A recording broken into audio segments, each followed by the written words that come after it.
Muy buenas noches, bienvenidos sean al estudio bíblico de martes por la noche aquí en la Iglesia Jesús. Mi nombre es David Correa y tengo el privilegio de ser el pastor de la Iglesia Presbiteriana Jesús. Bienvenidos entonces a nuestro estudio introductorio del libro de los Salmos. Quiero invitarles entonces a abrir su Biblia en el Salmo 2 para dar lectura a este salmo. Así dice la palabra del Señor. ¿Por qué se amotinan las gentes y los pueblos piensan cosas vanas? Se levantarán los reyes de la tierra y príncipes consultarán unidos contra Jehová y contra su ungido, diciendo: rompamos sus ligaduras y echemos de nosotros sus cuerdas.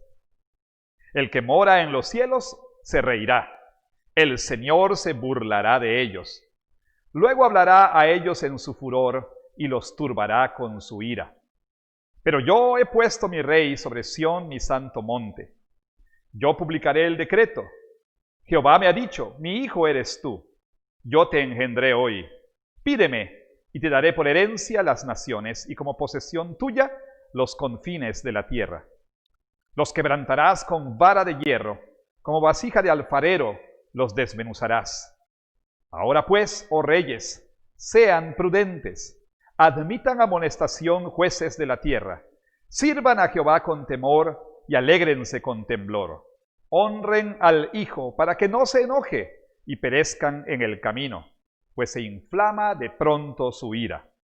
Bienaventurados todos los que en Él confían. Amén. Hasta aquí la lectura de la palabra de nuestro Señor. Que el Señor añada su rica bendición a la lectura y exposición de su palabra. Amén. Vamos a orar. Te damos muchísimas gracias, Señor, por darnos otra oportunidad de estudiar en comunidad, aunque sea una comunidad pues menos que la ideal. Te damos gracias porque aún así podemos estudiar juntos el libro de los Salmos. Y queremos rogarte que por obra de tu Espíritu Santo podamos apreciar cada vez más la hermosura, la belleza de este libro tan hermoso que tú nos has dado. Pero no solamente apreciar su belleza, permítenos, Señor, recibir su mensaje y más aún creer su mensaje, para que podamos honrar al Hijo, para que podamos besar sus pies. Pues te lo rogamos todo en el nombre de Jesús nuestro Señor. Amén. Bueno, cuando miramos al mundo a nuestro alrededor, y vemos guerras, desastres naturales, violencia y por supuesto una pandemia global sin precedentes, al menos en la historia reciente. No podemos menos que preguntarnos si en verdad hay un Dios que tiene el control, quien reina sobre este mundo. A decir verdad, hay momentos en que la evidencia pareciera decir que no. En ese sentido, las cosas no son diferentes de cuando el libro de los Salmos alcanzó su forma final en el tiempo posterior a la cautividad babilónica. Aunque las Escrituras habían enseñado al pueblo de Dios que el Señor estaba reinando sobre ellos y sobre el mundo en que ellos vivían, había mucha evidencia de lo contrario. Si el Señor estaba reinando, ¿por qué su pueblo no era una potencia dominante en el mundo, como lo había sido en los días de David y en los días de Salomón? ¿Por qué eran solamente una pequeña provincia muy pobre en el prominente, en el próspero y dominante imperio persa? ¿Dónde estaba esa vida abundante prometida en el Salmo 1? Bueno, el libro de los Salmos fue escrito en parte para responder a esas y otras preguntas profundas, preguntas teológicas profundas para la audiencia original, pero también para nosotros. Como mencionaremos al principio de como mencionamos, mejor dicho, al principio de nuestro estudio introductorio a este libro, el libro de los Salmos, su mensaje es muy simple, pero muy profundo a la vez. Su mensaje es: el Señor reina. Ese es el mensaje del libro de los Salmos. Los Salmos se tratan últimamente de la vida en el reino de Dios. Por lo tanto, vamos a ver entonces esta noche cómo ese mensaje es comunicado en el Salmo 2. Y vamos a ver entonces más adelante que el mensaje del Salmo 2 es el mensaje del libro de los Salmos en su totalidad. Bueno, agradeciendo a mis profesores, los doctores Mark Futaro, principalmente, y el doctor Bruce Watke, vamos entonces a ver este mensaje tan glorioso, tan importante, tan fundamental del Salmo 2. Comencemos entonces con el mensaje del Salmo 2.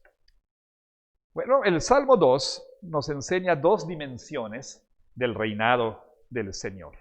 Por un lado, este Salmo nos dice que el Señor reina como aquel que está en el trono. Y por otro lado, el Salmo 2 nos dice que el Señor reina a través de su ungido.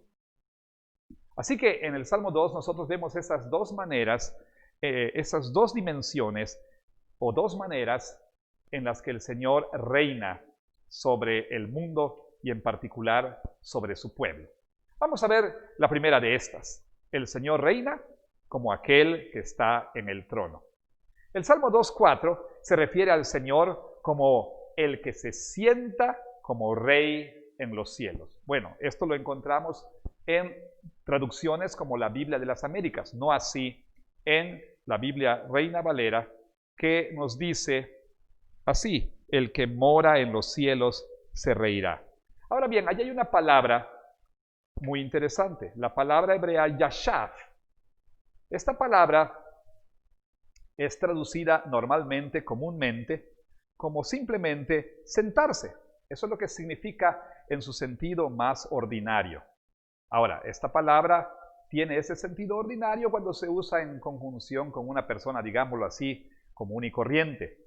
Pero cuando esta palabra yashav se usa en conjunción o con referencia a un rey, entonces la palabra significa estar entronizado, es decir, sentarse en un trono. Y es que así son las palabras hebreas, la palabra, por ejemplo, casa, bet o bait, como se dice, significa ordinariamente casa, pero cuando se usa en relación con Dios, significa ya un templo.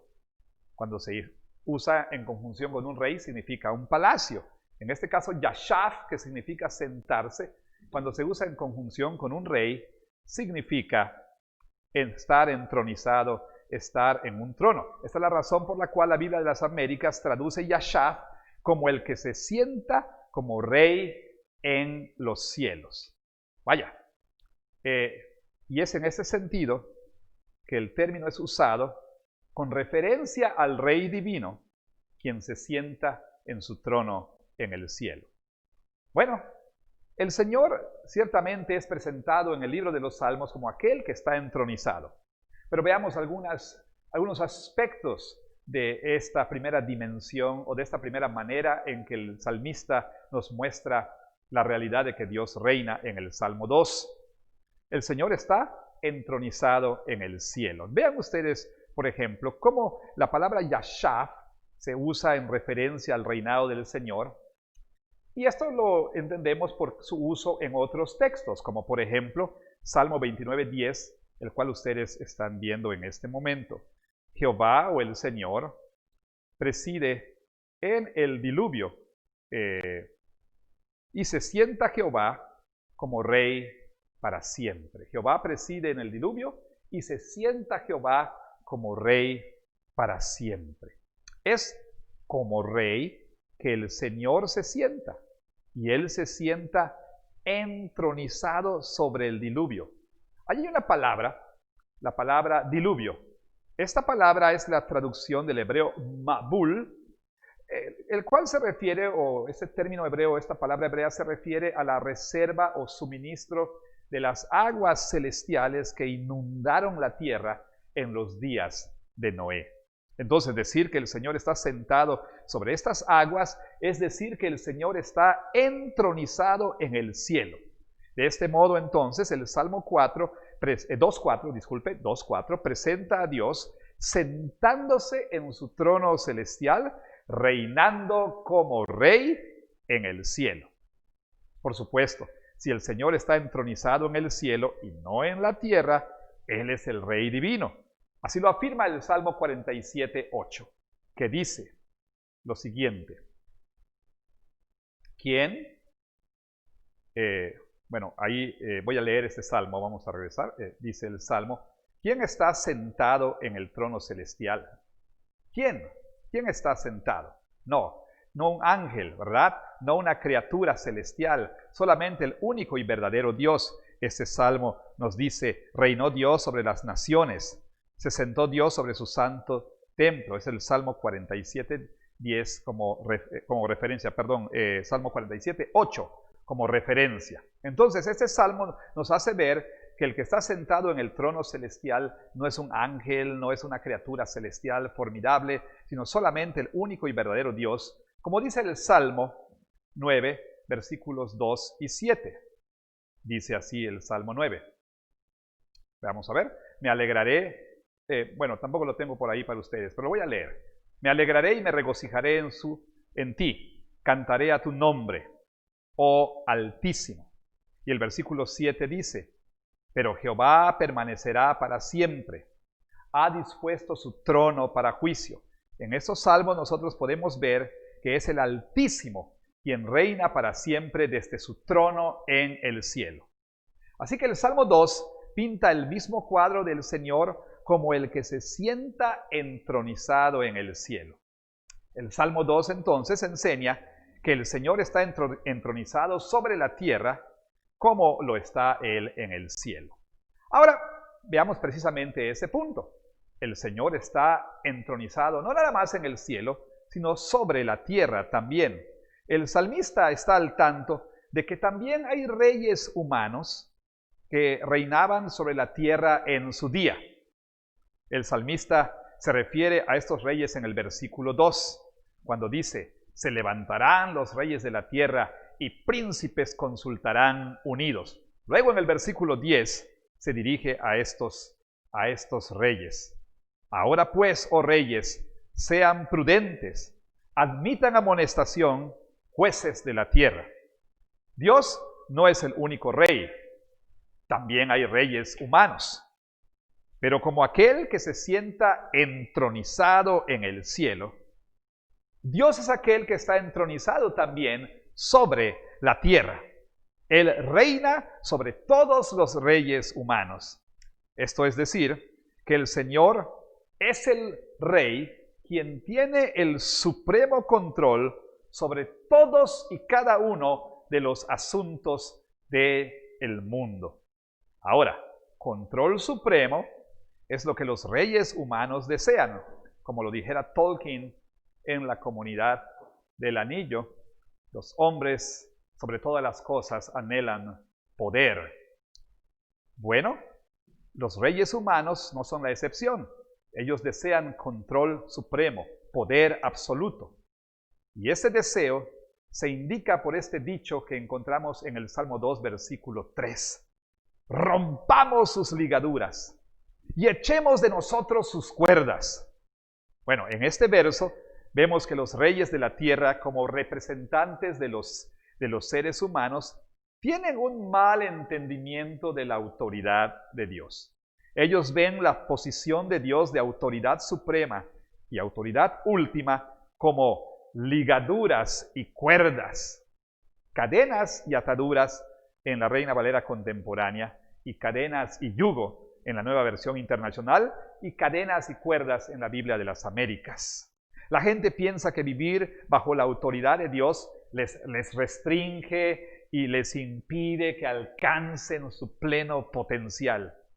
Pero ellos no entienden que el Señor es bueno y por lo tanto su autoridad, por lo tanto el ejercicio de su autoridad y de su poder es un ejercicio bueno, benevolente. Ellos no han entendido la verdad de Dios que dice, conocerán la verdad y la verdad les hará libres. Ellos no han entendido que la ley de Dios, la Torá, nos trae verdadera libertad, como Santiago 1:25 lo afirma, cuando se refiere a la ley de Dios como la ley, la de la verdadera libertad. Así que en lugar de someterse a la autoridad del Señor, ellos se han rebelado en contra de su autoridad y han buscado autoridad suprema para ellos mismos, es decir, han reclamado independencia y autonomía para ellos mismos. Ahora, ¿cómo responde Dios a lo que los reyes de la tierra dicen? Rompamos de él nuestras ligaduras, nuestras cadenas, sus cuerdas, su yugo. Bueno, Dios responde en una progresión cuádruple. Quizá recordará usted que cuando estábamos analizando el Salmo 1, allí notamos una progresión. En el Salmo 1, nosotros vimos que el salmista hablaba de ese movimiento, de esa espiral hacia abajo que comienza con andar o caminar en el consejo de los malos, y luego sigue o progresa, pero hacia abajo realmente, estar en el camino de los pecadores, ¿sí? Y por último, la persona termina en el fondo de la espiral, ya sentado en silla de escarnecedores. Bueno, aquí hay una progresión similar, pues notamos nosotros que la respuesta del Señor a ese reclamo de independencia y de autonomía por parte de todo ser humano caído y en particular de los reyes de la tierra, como dice el Salmo 2, esa respuesta del Señor comienza con risa. El Señor se reirá de ellos, dice el Salmo 2. Ahora bien, el Señor se ríe de aquellos que tratan de rebelarse en contra de su autoridad en sus vidas. Pero luego la risa se convierte en burla. El Señor, dice el Salmo 2, el que mora en los cielos o el que se sienta entronizado en el cielo se reirá. El Señor se burlará de ellos. Luego hablará a ellos en su furor. Viene una reprensión en tercer lugar, la cual es seguida por palabras que causan terror en los corazones humanos.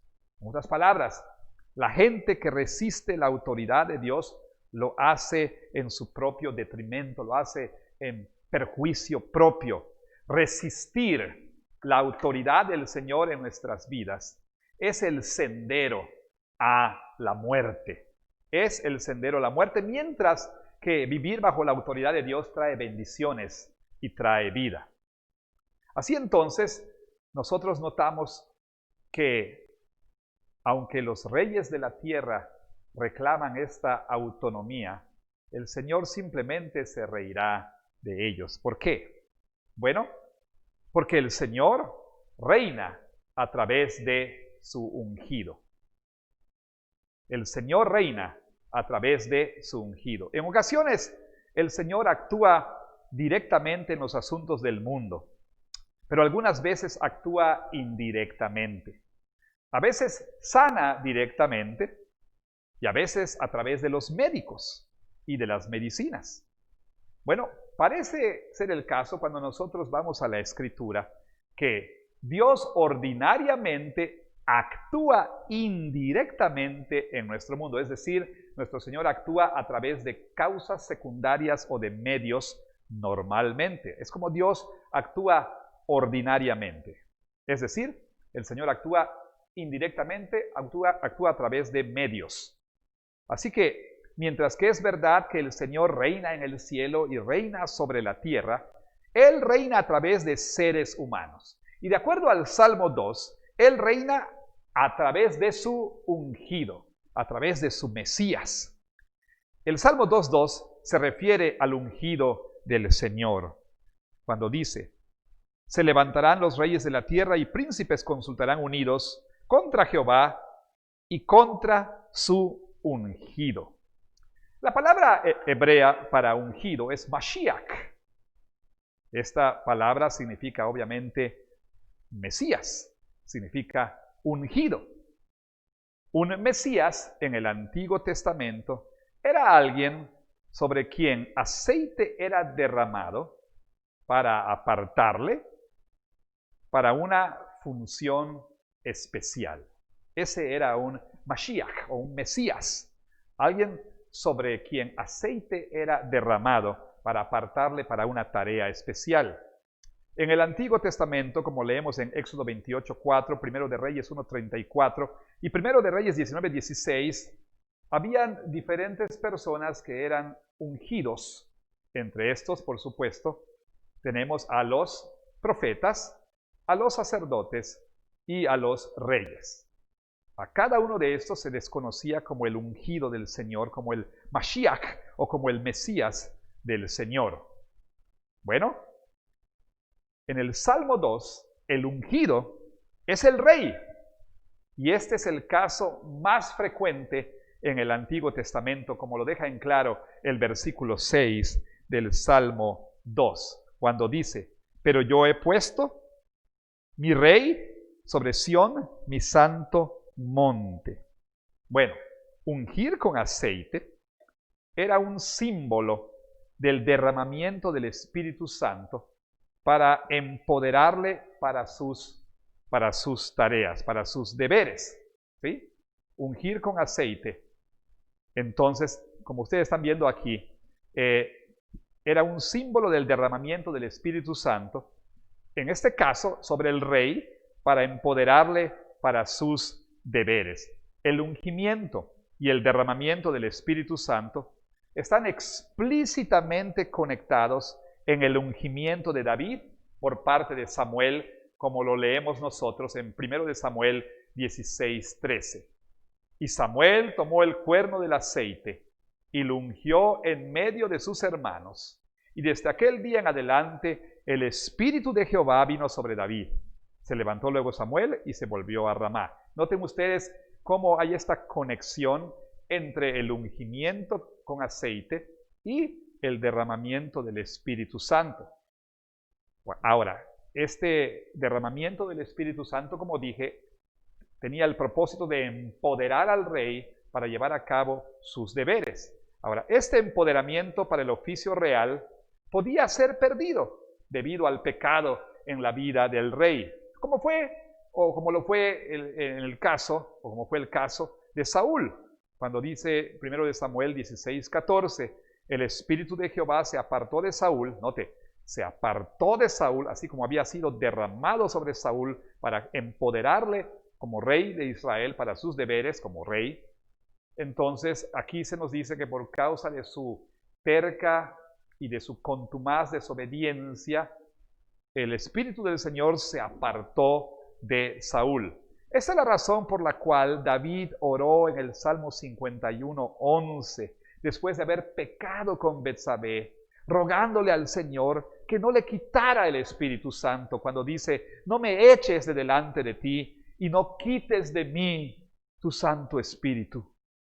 Bueno, el reinado del Señor y el reinado de su ungido están estrechamente conectados en el Salmo 2.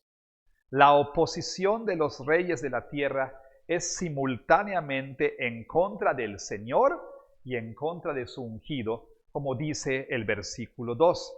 Los reyes de la tierra quieren romper, y aquí hay algo que es muy importante. Sus ahí en el versículo 3 es plural, ¿sí? Cuando dice rompamos sus ligaduras, se está refiriendo a las ligaduras o cadenas tanto de el Señor como de su ungido. Y cuando dice rompamos sus ligaduras, rompamos sus cuerdas, es el mismo caso. Entonces, estos reyes de la tierra identifican la autoridad del Señor y la autoridad de su ungido. Y entonces pueden ver que estas dos están estrecha e íntimamente ligadas. El rey mesiánico es el que gobierna las naciones bajo la autoridad de Yahweh, el gran rey. Así que mientras que el Señor reina en el cielo y sobre la tierra, su reinado entonces es indirecto. Su reinado es llevado a cabo a través de la agencia de su ungido, es decir, el rey mesiánico, el rey humano empoderado por el Espíritu Santo para reinar sobre las naciones de la tierra. Pero no solamente nuestro Dios reina como rey entronizado en el cielo y sobre la tierra a través de su ungido, también el rey, el supremo rey, reina a través de David y sus descendientes. Desde los días de David, Dios dejó bien en claro que él reinaría a través de David y sus descendientes, y que Dios reinara a través de su rey mesiánico significó entonces que el Señor reinaba a través de David y de sus descendientes, aunque el Salmo 2 no tiene un título con información acerca de quién es el autor. El Nuevo Testamento identifica a David como su autor, como vemos en Hechos 4:25, que por boca de David, tu siervo, dijiste, ¿por qué se amotinan las gentes y los pueblos piensan cosas vanas? Ahora bien, el Salmo 2, escrito por David, originalmente fue un salmo escrito para la coronación de David como rey. Quizá en algún punto de su ceremonia o de esa ceremonia de coronación, un sacerdote hablando por Dios dijo lo que ustedes ven, pero yo he puesto sobre mi rey, he puesto mi rey sobre Sión, mi santo monte. Y en respuesta David pudo haber dicho, yo publicaré el decreto, en el versículo 7 en su primera parte, y después entonces David añadiría, proclamando las promesas que Dios le dio en su coronación como rey, Jehová me ha dicho, mi hijo eres tú, yo te engendré hoy, pídeme y te daré por herencia las naciones y como posesión tuya los confines de la tierra. Los quebrantarás con vara de hierro, como vasija de alfarero, los desmenuzarás. Bueno, el día de la coronación era el día en que el rey llegaba a ser hijo de Dios en una manera muy especial. Cuando David fue coronado como rey, llegó a ser hijo de Dios en un sentido muy especial, como dije. Él tenía una relación especial con Dios como la relación de un padre con su hijo. En ese sentido, el rey era el padre de la nación. Y en el centro de esa relación estaba el llamado de Dios a David a llegar a ser la persona a través de la cual él ejercería su reinado sobre todas las naciones de la tierra.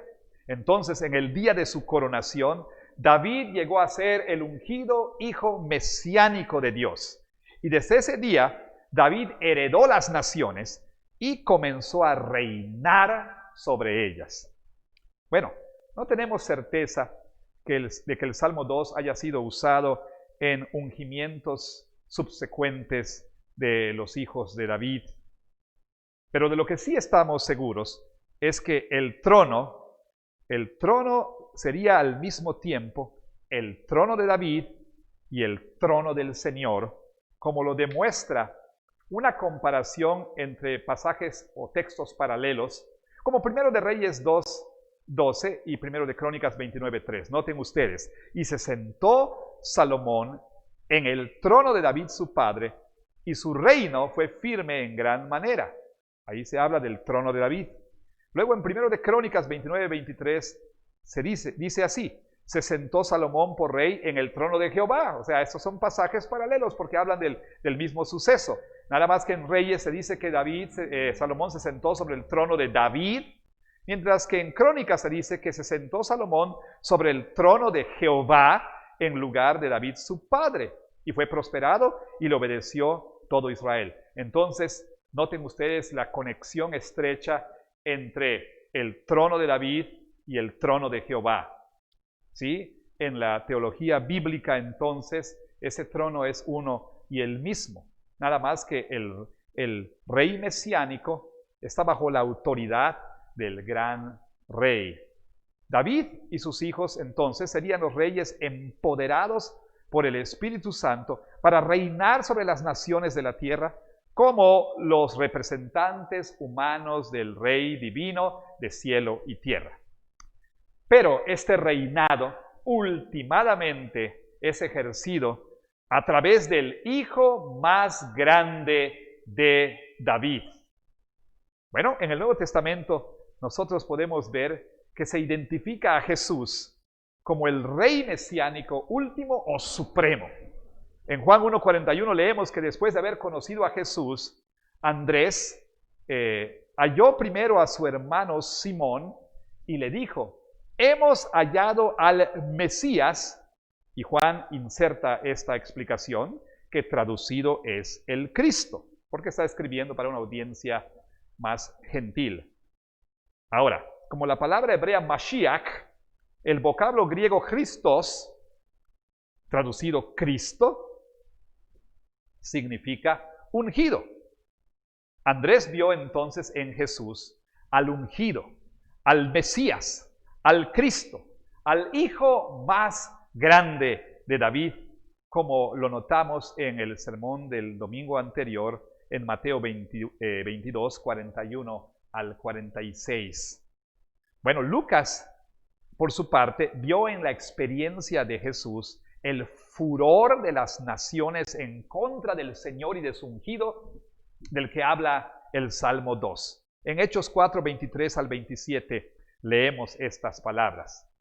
Y puestos en libertad, vinieron a los suyos y contaron todo lo que los principales sacerdotes y los ancianos les habían dicho. Y ellos, habiéndolo oído, alzaron unánimes la voz a Dios y dijeron: Soberano Señor, tú eres el Dios que hiciste el cielo y la tierra, el mar y todo lo que en ellos hay, que por boca de David, tu siervo, dijiste: ¿por qué se amotinan las gentes y los pueblos piensan cosas vanas? Y dice, se reunieron los reyes de la tierra y los príncipes se juntaron en uno contra el Señor y contra su Cristo, porque verdaderamente se unieron en esta ciudad contra tu santo Hijo Jesús, a quien ungiste, Herodes y Poncio Pilato, con los gentiles y el pueblo de Israel.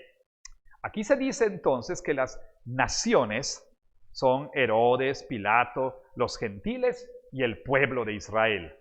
Ahora bien, la palabra traducida como se unieron es la misma palabra que se usa en la traducción griega del Salmo 2, versículo 2, en la Septuaginta, que es la traducción griega del Antiguo Testamento.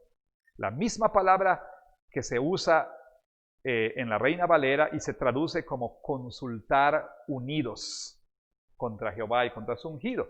O sea, la palabra que se encuentra aquí en Hechos es la misma palabra en la versión griega del Salmo 2.2, cuando se dice que se unieron o consultaron unidos en contra de Jehová y en contra de su ungido.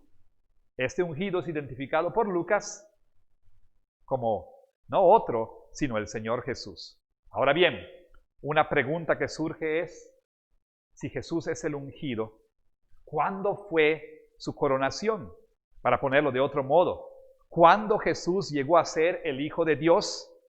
Bueno, con respecto, aquí es muy importante que preste atención, porque usted pudiera malentender lo que he dicho en este momento, y no quisiera que ese fuese el caso. Permítame entonces enfatizar lo siguiente. Cuando preguntamos cuándo Jesús llegó a ser el Hijo de Dios, hay que tener en cuenta lo siguiente. En cuanto a su naturaleza, es decir, ontológicamente, en cuanto a su deidad, Jesús siempre ha sido el Hijo de Dios. Jesús no comenzó a ser el Hijo de Dios. No hubo un momento en la eternidad en que Jesús no fuese el Hijo de Dios, porque Él es el eterno Hijo, eternamente engendrado por el Padre. Él es la segunda persona de la Trinidad. Pero mesiánicamente hablando, Jesús llegó a ser hombre, y además de llegar a ser hombre, nuestro Señor Jesús también, en su llamado especial como el Mesías, nuestro Señor Jesús llegó entonces a ser el Hijo de Dios. Ahora, ¿cuándo sucedió eso? No en su encarnación y nacimiento, no en su bautismo, ni tampoco en su crucifixión, y pudiéramos decir, ni aún en su ascensión. El Nuevo Testamento deja en claro que la coronación, el ungimiento de Jesús, la declaración de que Él llegaba a ser este Hijo de Dios en el sentido mesiánico, ocurrió en su resurrección de los muertos. En Hechos 13, 28 al 33, leemos: y sin hallar en Él causa digna de muerte, pidieron a Pilato que se le matase, y habiendo cumplido todas las cosas que de Él estaban escritas, Quitándolo del madero, lo pusieron en el sepulcro. Mas Dios le levantó de los muertos, y él se apareció durante muchos días a los que habían subido juntamente con él de Galilea a Jerusalén, los cuales ahora son sus testigos ante el pueblo. Y nosotros también les anunciamos el evangelio de aquella promesa hecha a nuestros padres, la cual Dios ha cumplido a los hijos de ellos, a nosotros, resucitando a Jesús, como está escrito también en el Salmo 2. Mi hijo eres tú, yo te he engendrado hoy. Entonces, el Salmo 2 se cumple en Jesús, ultimadamente en Jesús, ese hoy del cual habla el Salmo 2, el hoy cuando Jesús llegó a ser el Hijo mesiánico de Dios, es el día cuando el Padre le levantó de los muertos. En su resurrección de los muertos, Jesús entró en una nueva fase como el Hijo mesiánico de Dios. A través de su resurrección, Jesús pasó de ser el Hijo de Dios en humillación a ser el Hijo de Dios en suma exaltación. Bueno, anteriormente, en Hechos 2:36, Pedro le aseguró a sus connacionales judíos que a este Jesús, les dice, a quien ustedes crucificaron, Dios le ha hecho Señor y Cristo. Noten ustedes, Dios le ha hecho Señor y Cristo. Dios hizo de Jesús algo que en un sentido, al menos en un sentido, no era antes de su resurrección. Dios le hizo Señor y Cristo. Y de acuerdo a los 2 versículos anteriores, su nuevo señorío y mesianismo estaba conectado con el hecho de que Jesús ejercería su dominio real sobre todos aquellos que previamente se le opusieron. Note, dijo el Señor a mi Señor, siéntate a mi diestra hasta que ponga a tus enemigos por estrado de tus pies. Bueno, un par de textos nos pueden ayudar a comprender en una mejor manera este nuevo señorío y mesianismo de Jesús. El primero de estos lo encontramos en Romanos 1, del 1 al 3, donde el apóstol Pablo, con toda claridad, nos habla de esta realidad. Nos dice el apóstol Pablo, siervo de Jesucristo, llamado a ser apóstol, apartado para el evangelio de Dios, que él había prometido antes por sus profetas en las santas escrituras, acerca de su Hijo, nuestro Señor Jesucristo, que era del linaje de David, note usted, descendiente de David, pero no un mero descendiente, el hijo más grande de David, según la carne, que fue declarado Hijo de Dios con poder, según el Espíritu de Santidad, por la resurrección de entre los muertos. Por favor, note ahí que a través de la agencia del Espíritu Santo, la resurrección de Jesús le declaró como el Hijo de Dios. La Reina Valera 60 y la Nueva Versión Internacional dicen que esta declaración fue hecha con poder. Ahora bien, parece ser la idea en el griego que con poder no se refiere a la declaración del Espíritu Santo ni a la portentosa obra de la resurrección, sino que más bien se refiere a que la resurrección le declaró a él, como este ícono que encontramos en muchas iglesias más litúrgicas, el Cristo Pantocrator o el Cristo Todopoderoso. La resurrección le declaró como el Hijo de Dios con poder. No con poder le declaró, sino le declaró como Hijo de Dios con sumo poder. Bueno, ciertamente el Señor Jesús ejerció gran poder aún antes de su resurrección. Entonces, ¿en qué sentido llegó a ser el Hijo de Dios con poder en su resurrección? Bueno, Jesús llegó a ser el Hijo de Dios en un nuevo sentido, con un nuevo poder. Y eso nos lleva al siguiente texto que nos ayuda a comprender esto. Dice Mateo 28, 18 al 19, y Jesús se acercó y les habló diciendo, toda potestad me es dada en el cielo y en la tierra. Por tanto, vayan, o literalmente yendo, hagan discípulos a todas las naciones, bautizándoles en el nombre del Padre y del Hijo y del Espíritu Santo. Bueno, este texto parece indicar que el Padre otorgó a Jesús, después de su resurrección, una autoridad que Él no poseía antes. Me refiero a, con antes, cuando Él estaba ya como ser humano en su tarea mesiánica. ¿Sí? Y este nuevo nivel de autoridad, toda, subrayo, resalto, enfatizo, toda autoridad en cielo y tierra está conectado, este nuevo nivel de autoridad está conectado con la comisión de Jesús a sus discípulos de ir y hacer discípulos a todas las naciones. Bueno, así como David en su día de coronación, cuando llegó a ser el Hijo de Dios, el Hijo mesiánico de Dios, ¿verdad? El día de su coronación fue el día cuando comenzó a extender su dominio a todas las naciones. Pídeme, dice, y te daré por herencia las naciones. Dice el Salmo 2, yo he publicado el decreto, dice el Salmo. Noten, por favor, o yo publicaré el decreto. Jehová me ha dicho, mi hijo eres tú, yo te he engendrado hoy. El rey era engendrado como el rey mesiánico, como el hijo de Dios en el día de su coronación. Y noten la promesa que le dice el Señor, pídeme y te daré por herencia las naciones. Bueno, de ese mismo modo, en el día de su resurrección, nuestro Señor Jesucristo fue coronado por el Padre y fue decretado, declarado ser el Hijo de Dios con poder. Y entonces, al recibir toda autoridad en cielo y tierra, el dominio del Señor empezó a extenderse.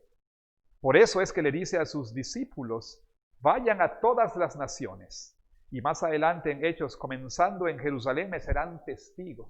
En Jerusalén, Judea, Samaria y hasta lo último de la tierra. Es decir, el dominio del Rey ungido, del Hijo de Dios con poder, comenzó a extenderse, a expandirse a partir de ese día. Inicialmente, las buenas nuevas del reino fueron proclamadas principalmente, primordialmente, mayormente para a un pueblo nada más, el pueblo judío. Pero después de la resurrección, esas buenas nuevas, el evangelio del reino, deben ser llevadas a todas las naciones, sobre las cuales nuestro Señor Jesucristo tiene toda la autoridad como el Hijo de Dios con poder.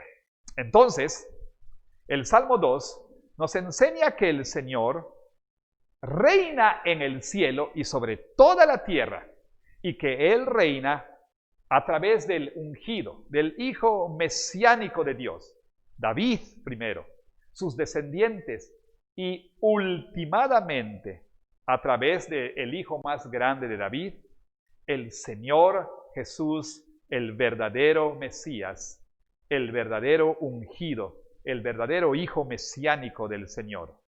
Pero es posible que este tema que encontramos en el Salmo 2 sea el tema de todo el libro de los Salmos. Bueno, responderemos a esta pregunta en nuestra próxima sesión. Buenas noches.